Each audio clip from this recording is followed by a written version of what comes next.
Hey YouTubers, this is Merrin, and welcome to my new channel, Exorcist Reviews. In this video, we are going to examine the crucifix scene and answer the question, who was lying on Regan's floor?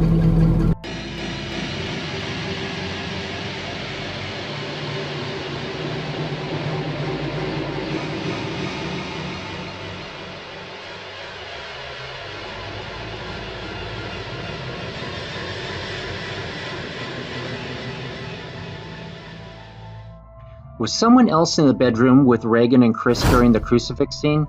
Like many viewers, I didn't recall anyone else being there. Everything was happening so fast. With this, and this, and this. But about 6 or 7 years ago, an observation was posted online. It pointed out that after Chris was knocked to the floor and the bureau began approaching her, in the first 2 seconds of that shot, what appears to be a shoe and a hand are momentarily visible at the bottom left corner of the screen. Some readers believed that it was merely a member of the film crew caught in the camera shot.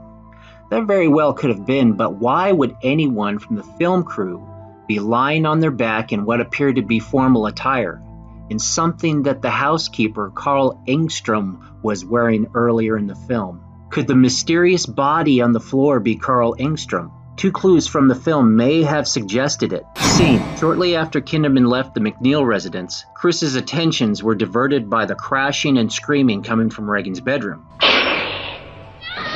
In the novel, Blatty described the crashing as like a boulder to the floor.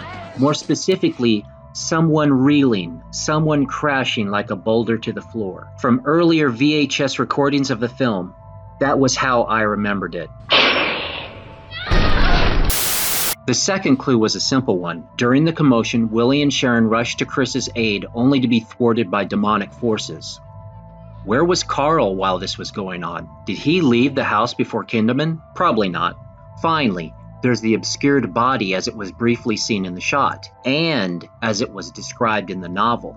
Blatty described Chris as bursting into the bedroom, gasped, stood rooted in paralyzing shock as the wrappings boomed massively, shivering through the walls as Carl lay unconscious on the floor near the bureau. If we conclude that this was Carl Engstrom, why wasn't he in a more prominent shot? Perhaps it was because the focus was to remain solely on Chris and Regan. Perhaps it was remnant to a discarded subplot that may have slowed the film down, was no longer relevant, or trimmed for time. Or perhaps director William Friedkin wanted to keep the audience wondering how the crucifix mysteriously made its way back upstairs.